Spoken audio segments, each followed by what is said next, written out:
ในวันเดียวกันนั้นพระเยซูออกจากเฮือนมานั่งอยู่หิมทะเลสาบมีคนจำนวนนักปากันมาลุ่มพระองค์พระเยซูก็ลงไปนั่งอยู่ในเรือคนตั้งหลายก็ยืนอยู่หิมฝั่งแล้วพระองค์ก็เล่าเรื่องต่างๆเป็นคำเพียบสอนหมู่เขาพระองค์เล่าว่ามีเจ้านาคนหนึ่งออกไปหว่านเม็ดพืชตอนที่หว่านอยู่นั้นบางเม็ดตกตามหนทางเตียวนกก็มาจิกกินเหี่ยหมดบางเม็ดก็ตกลงดินที่พื้นตั้งลุ่มเป็นใบหินเต็มไปหมดมีดินบางแต่แยะอยู่ตั้งบนก็แยะให้เม็ดพืชนั้นงอกขึ้นเวยแต่เมื่อโดนแดดเผานักขึ้นติกๆก็เหี่ยวแห้งตายย้อนว่าหากอยู่ตื้นลำไป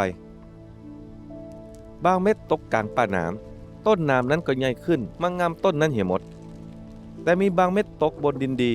ก็งอกงามใหญ่ขึ้นเกิดดอกออกผล100เต้าพ่อง60เต้าพ่อง30เต้าพ่องให้มีหูก็คือฟังไว้เตอะ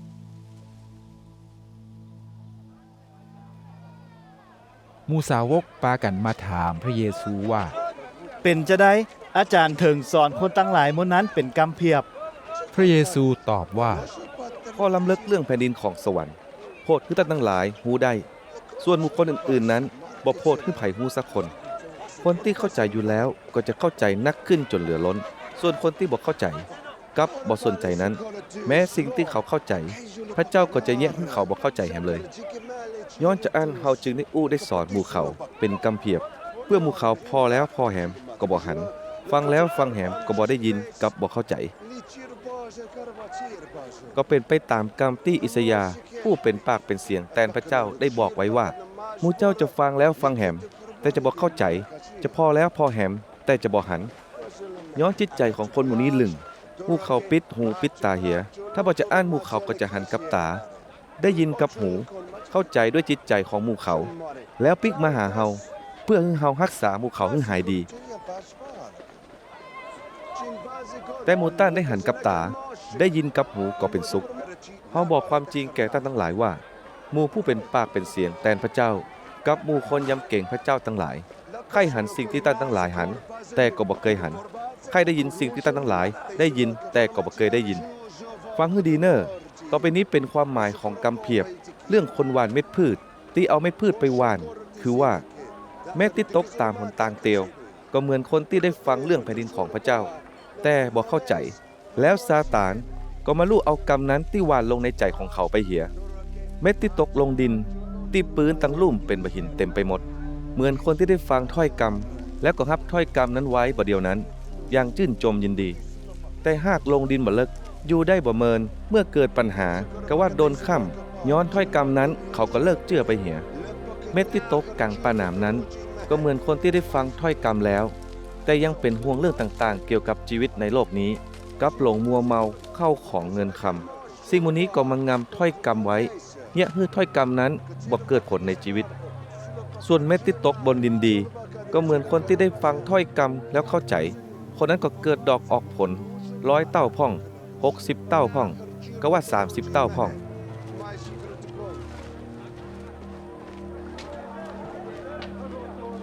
พระเยซูเล่ากำเพียบแห่งเรื่องหนึ่งให้เขาทั้งหลายฟังว่า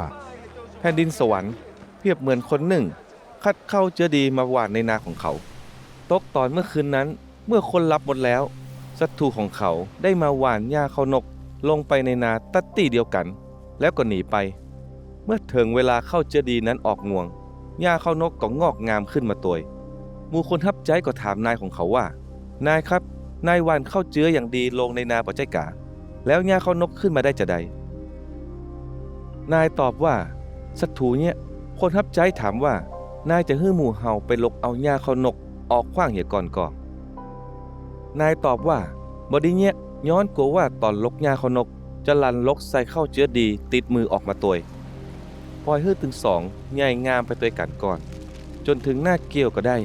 และเฮาจะสั่งให้คนงานเกี่ยวหญ้าข้าวนกออกก่อนมัดเป็นรุ่นๆเอาไปเผาไฟเหี่ย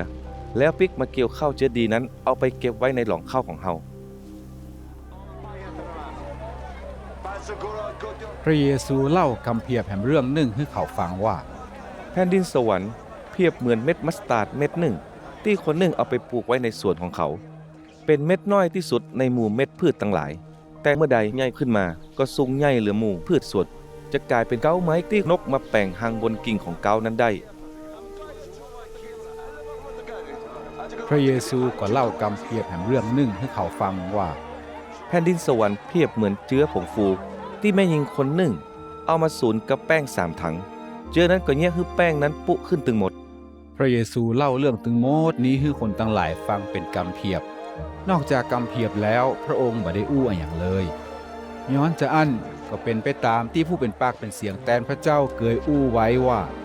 ข้าพเจ้าจะอู้ออกมาเป็นกำเพียบ จะอู้เรื่องความลับที่ปิดบังไว้ตั้งแต่สร้างโลกมาแล้ว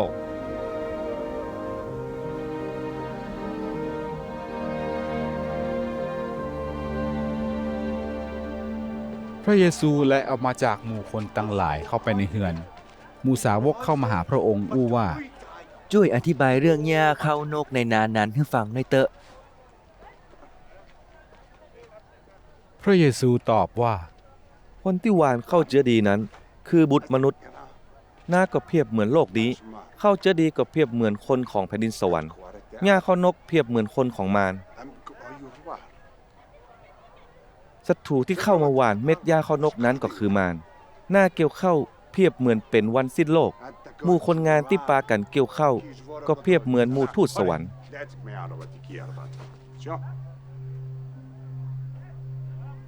หญ้าเข้านกถูกลกมัดเอาไปเผาไฟจะใด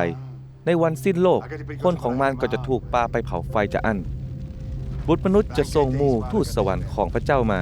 เพื่อรวบรวมคนที่แยะให้คนอื่นแยะบาปกับคนที่แยะบ่ดีออกไปจากแผ่นดินของพระองค์แล้วจะเอาคนหมู่นี้ไปจ้องลงในเตาไฟที่ฮ้อนขนาดที่หั่นมีก้าเสียงให้หุยอย่างเจ็บปวดตึงคบเขี้ยวเกี้ยวกลางในเวลาเดียวกันคนของพระเจ้าจะส่องแสงเหมือนแสงของตะวันในแผ่นดินของพระบิดาของหมู่เขาไผมิดหูก็ฟังไว้เตอะแผ่นดินสวรรค์เพียบเหมือนว่ามีองค์สมบัติซ่อนไว้ที่กลางต้งเมื่อมีคนมาปะเข้าใส่ก็ดีใจขนาดเอาปิกเก็บซ่อนไว้เหมือนเก่าจึงไปขายกู้สิ่งกู้อย่างที่เขามีแล้วเอาสตางค์ไปซื้อตินาหั่นเหียแผ่นดินสวรรค์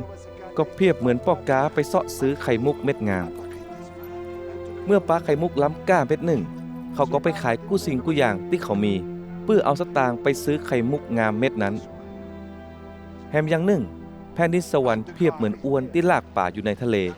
แล้วยับป่าได้หลายอย่างเมื่อยับได้ป่าเต็มอวนแล้วก็ลากขึ้นฝั่งปลากันนั่งเลือกเอากับป่าที่กินได้ใส่ซาเก็บไว้แล้วเอาป่าที่กินบ่ได้ขว้างเหียแล้วในวันสิ้นโลกก็จะเป็นจะอั้นหมู่ทูตสวรรค์จะแยกคนบดีออกจากคนยำเก่งพระเจ้าส่วนหมู่คนบดีก็เอาไปจ้องในเตาไฟที่ฮ้อนมีก้าเสียงให้หุยอย่างเจ็บปวดตึงคบเขี้ยวเกี้ยวกลางตึงหมดตึงเสียงที่เฮาอู้มานี้หมู่ตั้นเข้าใจกันก่อหมู่สาวกตอบว่า เข้าใจดีแล้ว พระเยซูอู้กับหมู่สาวกแหมว่า หมู่ธรรมจารย์กู้คนที่ได้รับเอาคำสอนเรื่องแผ่นดินสวรรค์แล้วก็เพียบเหมือนเจ้าของบ้านคนหนึ่งที่ได้เอาสมบัติล้ำก้าตึงเก่าตึงใหม่ออกมาจากห้องเก็บของตัว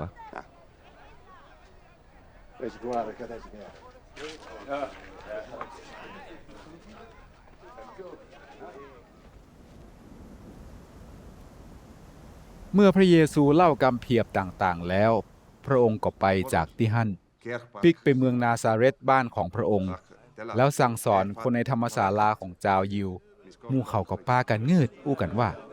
คนนี้ไปได้พญาปัญญากับฤทธิ์อำนาจเนี่ยขานอัศจรรย์นี้มาจากไหน